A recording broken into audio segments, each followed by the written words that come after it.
तुम्हाला पैसे द्यावं तुम्ही विकली नाही का? नाही, आमचे पैसे होते. कुठे ते पैसे? आमच्याकडे लय पैसा आहे, आमच्याकडे लय पैसा आहे. कुठे? बँकेत ठेवले आम्ही.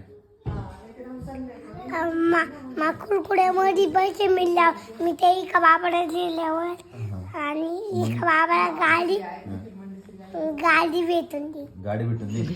मी एका बाबा गाडी भेटून तू गाडी भेटून दिली विकास बाबाला. पण तुला पैसे भेटणार नाही ना आता. कुठे पैसे तुझ्याकडे? मी मोठं झालं मला. मोठा झाल्यावर मग किती टाइम लागणार त्याला? मोठं झालं कुठून पैसे घ्यायचे? सांग ना, तू मला मोठे झाले कुठून पैसे भेटणार? कुठून पैसे भेटणार तुला मोठं झाल्यावर? कुठून पैसे भेटणार तुला मोठं झाल्यावर? कसे पैसे घेणार तू मोठं झाल्यावर? कसे कसे घेणार पण?